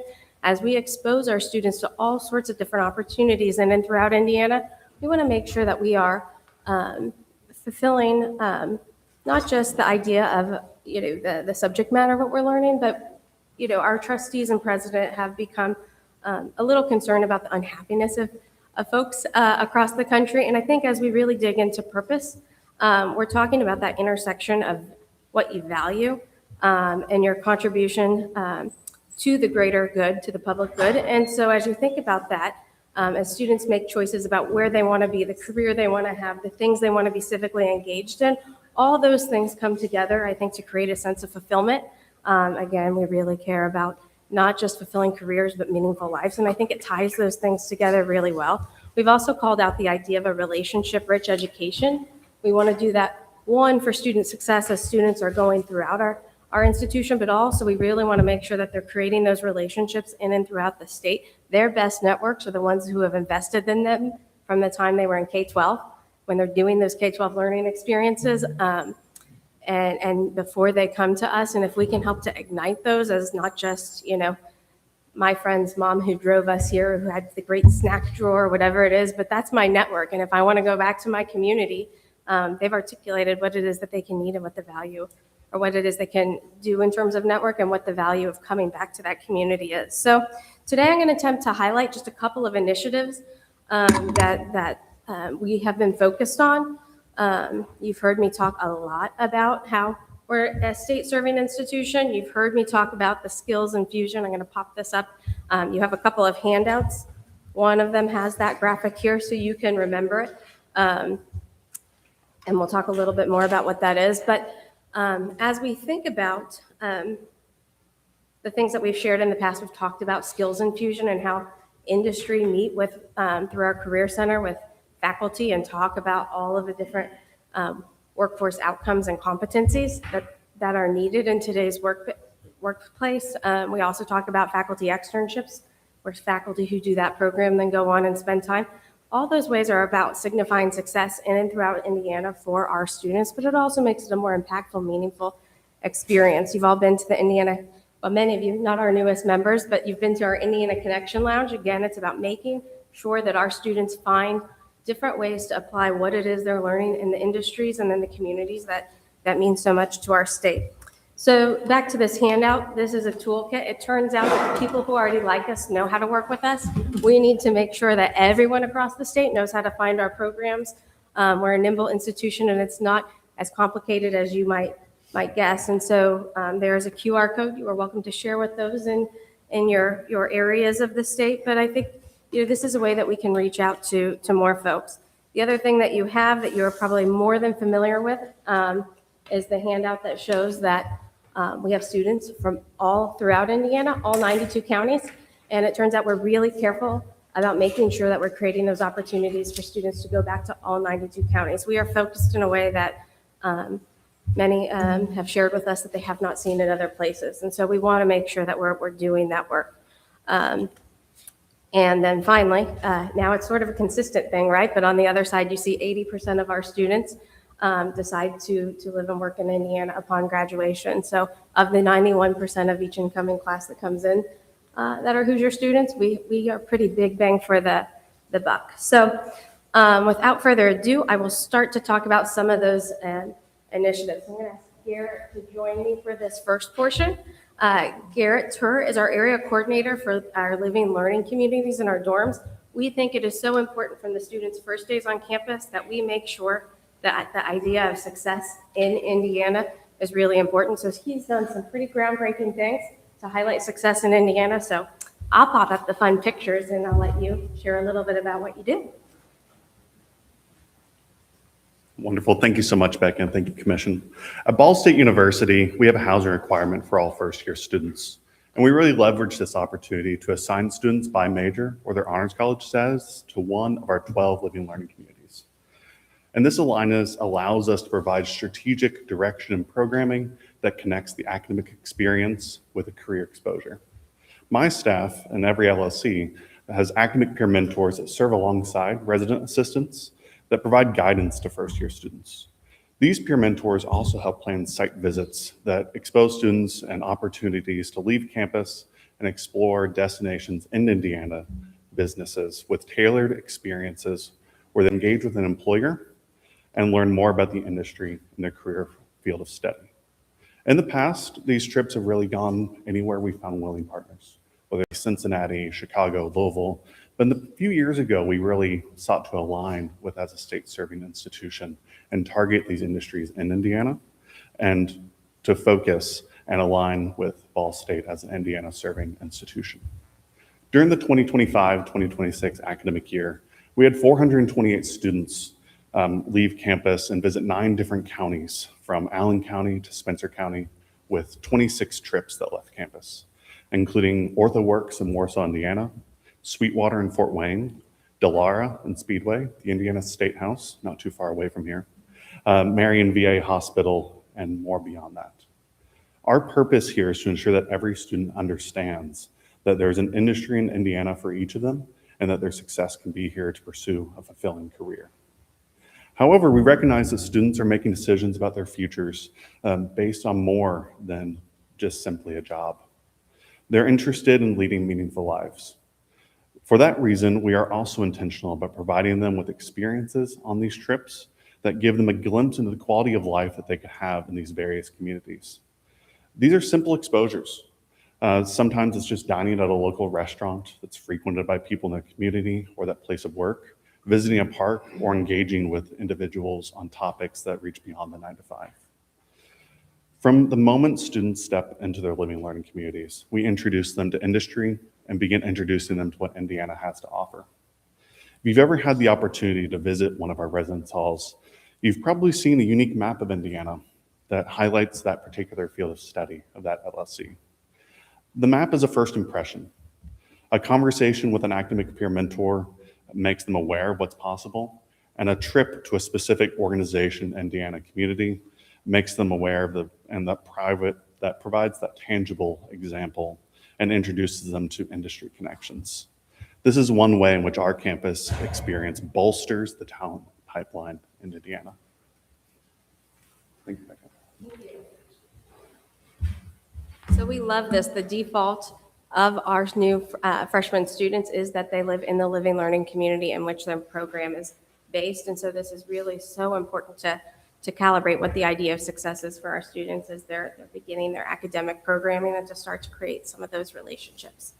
So the next thing we're going to talk a little bit about Actually, is something that you've probably heard for.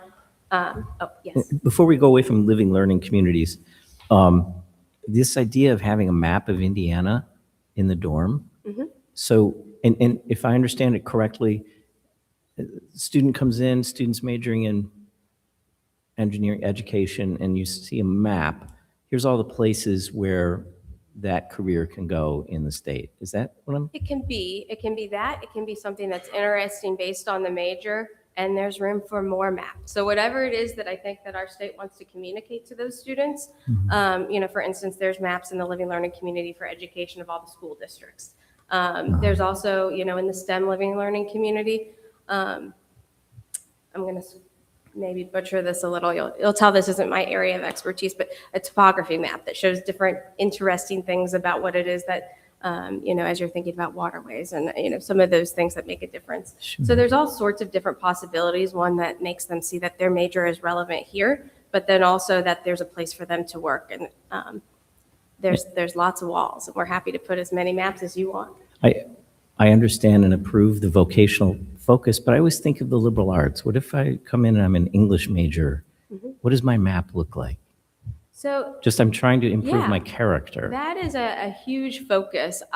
We care deeply about making sure that our individual programs are aligned, but a lot of our focus, and I know that you have not been to our Indiana Connection Lounge, but that is the Sorry, basis. As we talk about it, we want to talk about industry by industry, what it is that someone can do. And obviously in biotech, chemistry and biology are right there, and they're super important. So is HR, so is technology, so are, you name it, there's a piece of many industries in there. And so we have, one of the best examples I have is a student when the Motor Speedway came to campus, and they were talking about the different careers that they had. And this guy was just interested because there's an Indy car on our campus, right? So he comes to the Career Center and meets with these people. He's like, I just wanted to meet you. I'm a landscape architecture person, and I had, all of a sudden he's doing landscaping work at the Motor Speedway because there are, so many ways to apply so many fields there. And so Well, I hope we can travel up and see that. It sounds like an interesting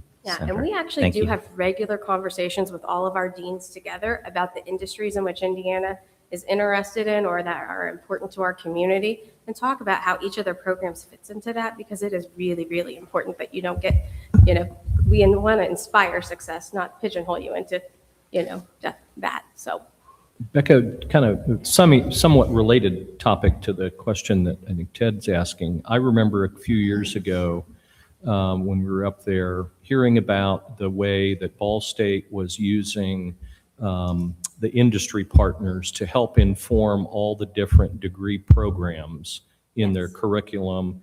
And I remember it wasn't just the technical programs, it was English and others. And so each of those degrees was, as I recall, informed specifically with ideas around real world examples and applications of opportunities and that sort of thing.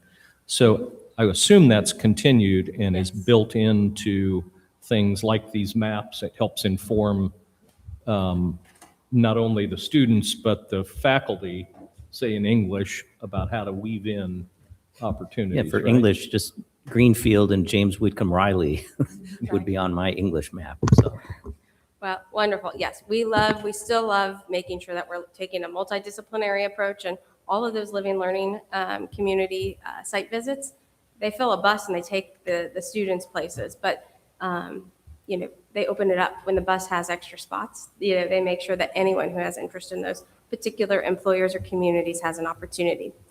So with that, we're going to talk a little bit about immersive learning. That is something that has been really a point of pride for a long time. As we talk about work-based learning, that is really filling out coursework in a way that that has a community partner. I think the more strategic you are about it, the greater the impact you have. But perhaps one of the best examples that we have of this work, I'm going to have JP Hall join me to talk a little bit about some of the work that the Center for Historic and Preservation does on our campus. But, as I talk about it, this is just, the gold standard, I guess I should say the red standard, because we are cardinal red and white.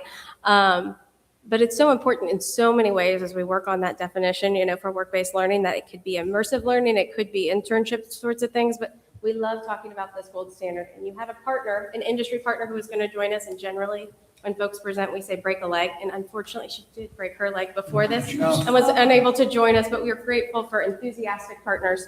So I'll let you perhaps share her enthusiasm. Thank you, Becca. Good morning, commissioners, Dr. Jenner. My name is JP Hall. I'm director of the Center for Historic Preservation, also teach in the College of Architecture and Planning. And the center is an outreach arm of the college, and we've been around for 15, 20 years. Just to set some context, to expand a little bit on what Becca was saying about immersive learning, Ball State has really prided itself on this kind of model. Some would argue that it actually started in the College of Architecture and Planning. It's kind of baked into our DNA. Ever since our inception, since 1966, we've prided ourselves with engaging with communities around the state. I don't think there's been a county that hasn't been touched by the college in some form or another. We embed our students via studios, courses, centers like the Center for Historic Preservation, which I'm going to talk very briefly today. Just to kind of drive that point home even further, in the 80s, early 90s, we had a donor donate an RV to the college, and we actually created a mobile studio that we would take out into the communities and set up shop, for lack of a better word, for a moment to do work with the communities that need it, that don't have access to it. So it's really built in our DNA. The center is kind of cut from that fabric, where we engage with communities. We allow students an opportunity to work in the real world, to work with real stakeholders, real community partners who need something that we believe we can offer very well. Here's our purpose. Becca talked about purpose. The center's purpose is really to offer, first and foremost, is to give students hands-on experience so that they can build out their resumes, build quality portfolios. But a close second is actually to provide a purpose or a service to communities that really need it. For the most part, we work in smaller rural communities around the state and have done dozens and dozens of projects over the last couple decades. So we really do collaborate with communities, which gives the students an ability to kind of build their skill set. And then we make an impact in Indiana. Oops. And just to maybe talk about an example that I think epitomizes this better than anything that I've worked on since I've been at Ball State. We've been working in Sheridan, Indiana for a number of years, I think going on 5 years now. If you're not familiar, Sheridan is in northern Hamilton County, small community, great historic downtown, Main Street, but they're anticipating growth that's going to be coming north, obviously, from Noblesville, Fishers, and Carmel. And so we've been partnering with them, working with them to kind of help understand what the local patterns are in terms of the built environment. And we've worked with over 21 private property owners over the last 4 years. So we've kind of created what we're calling the Sheridan model here, which is working with private property owners, working with the town, and then working with the local nonprofit, the local Main Street organization, Sheridan Main Street. Cindy Keever, as Becca mentioned, was supposed to be here today because she could talk about local impacts much better than I can. I can talk about the impacts for the students and for the center in general. But over the last 4 years, yes, we've worked with private property owners, the town, and we've done renderings and technical assistant packages for over 22 property owners in the downtown area. And this has been aligned with the facade grant program that they have there, and has just been an incredible model that I think can be replicated around the state. We're seeing other interests from other community partners around the state. We're going to be working in Huntingburg, moving into the fall semester. So it's been a great experience for the students. It's been a great, obviously, experience for the local partners, and we're really proud of it. So I'll stop there, but I'm happy to answer questions if there's time.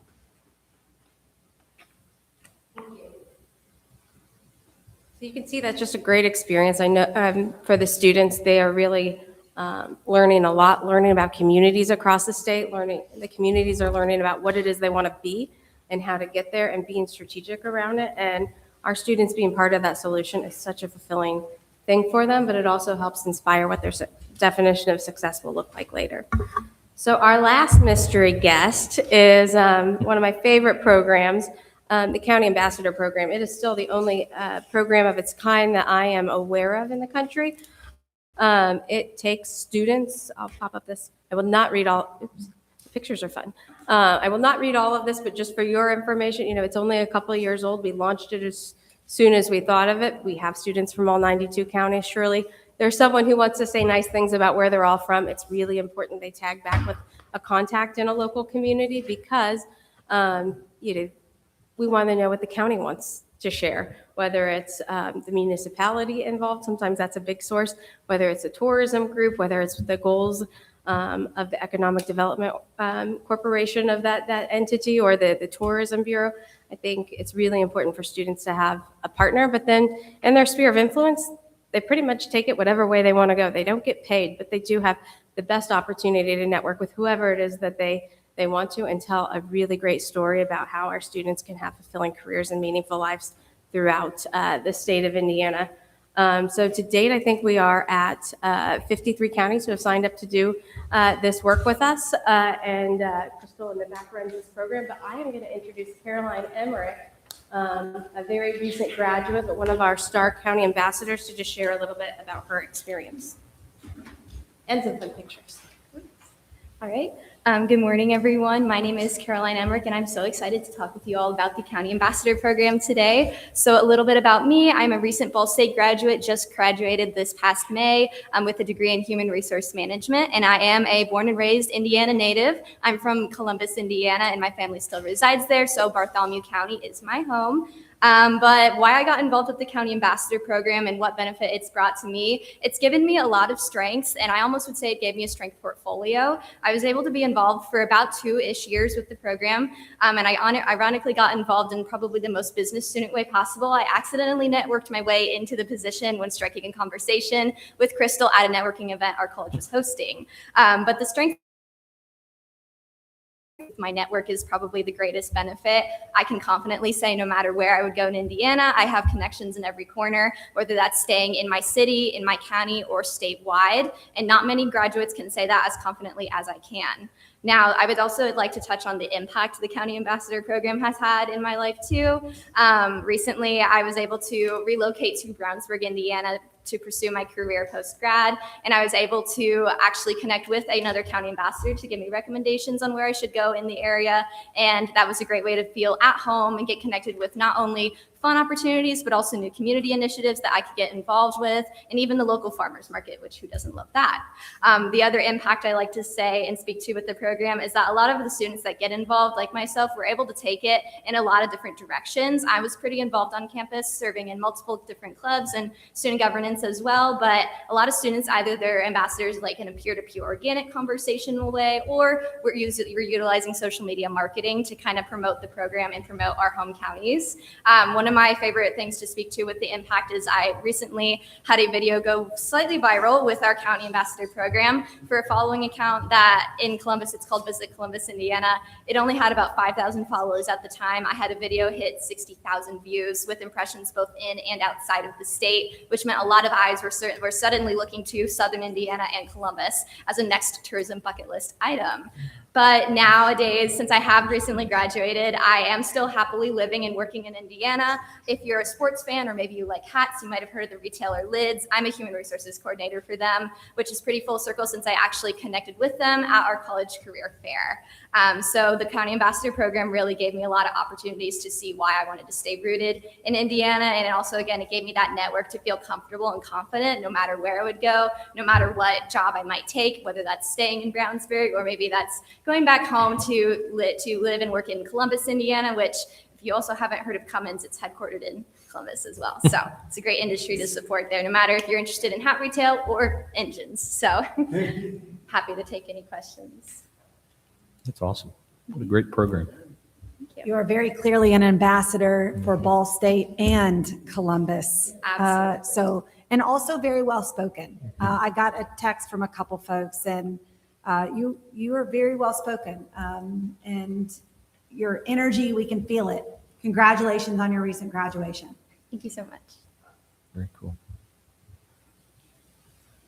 So, as I wrap this up, you can see the enthusiasm that our partners that we decided to bring today bring. I think we're continuing to focus on all of the ways in which we can put all of these things together and tell the same story, but we can't forget how much each of these experiences not only benefits our partners in different areas across the state, but also these students are getting really fulfilling experiences that change the trajectory of what they think they may want to do. And so I'm going to, oh, look, that is a video. That's kind of fun. So anyway, there we go. So I'll leave you with this. I think I started where I said people who are already fans of our institution or of higher ed or whatever it might be already know how to work with us. So we are really focused on how it is we can create more friends and partners and supporters so that they actually get that pipeline, the pipeline that they and their communities need. And so, when you heard JP talk, he talked about, a rural community, how many rural communities. As you think about small communities, as you think about, sometimes you say, when you hear about some of these programs, you think about the well-resourced stereotype, the communities that you hear all the time are the ones that can benefit by these programs. But frankly, we're creating a map that shows all of the ways that different folks have been able to engage with our institution so that you can be inspired as a community who isn't quite sure, given resources. There's a lot of ways without a lot of time and a lot of money you can build your pipeline. And this map, it's still being populated with some of the projects, but the idea that, towns like Sheridan can come in and say that they were able to do this, Union City, people that really are committed to the future of their community, but, are conscious of what it takes to do that stuff. We want to make it easy entry point for all of our partners. So with that, happy to take any questions or. Questions or comments? Yeah. If there is a spot on this map for the ambassadors, and we might know a student, who would they contact at Ball State? Yeah, so Crystal Pearson back there, she can raise her hand. She is our all-star who helps us to connect directly with communities. If it's easier to let me know, then I can also make the connection with Crystal. We are grateful for whatever connections you want to make, and we will make it work. We like to be nimble. I know you're really active in the communities that throughout the state. So do you already have a list of those ambassadors, or should we follow up with you just in case we have some that Yeah. you may not have? What we can do is we can follow up with you all. I'll send to you Dr. Jenner and your staff, and we'll share with you the counties who have current ambassadors. I almost gave you a map with all of those counties shaded. You did. Oh, it did. Good. We all have a map. Oh, Yeah. good. The one thing I want to note is the gray ones are ones that are working with us but don't have an ambassador. Do not get too worried about so many gray. We are so happy that our students complete their education. So we had a lot of graduates in the program. And obviously students are away for the summer. So we do expect some of the gray to turn red as our students start to come back next month. That's great. Awesome. Any other questions? All right. Well, great presentation. Thank you all for that collective presentation on behalf of Ball State and all the good work you're doing for students. And thank you again for being our host today. Much appreciated. I think that brings us to the end of our agenda, unless I am missing anything. So is there any other new business or old business for that matter? No, sir. I think at the next meeting, I know we're still working on agenda for coming, or schedule for coming years, so we'll be back with you shortly on trying to finalize that, I think, at our September meeting probably, so, and a couple other things. So if there's nothing else, it's been a pleasure to be with you all, and we'll call this meeting to adjournment. Have a good rest of the summer. Thank you.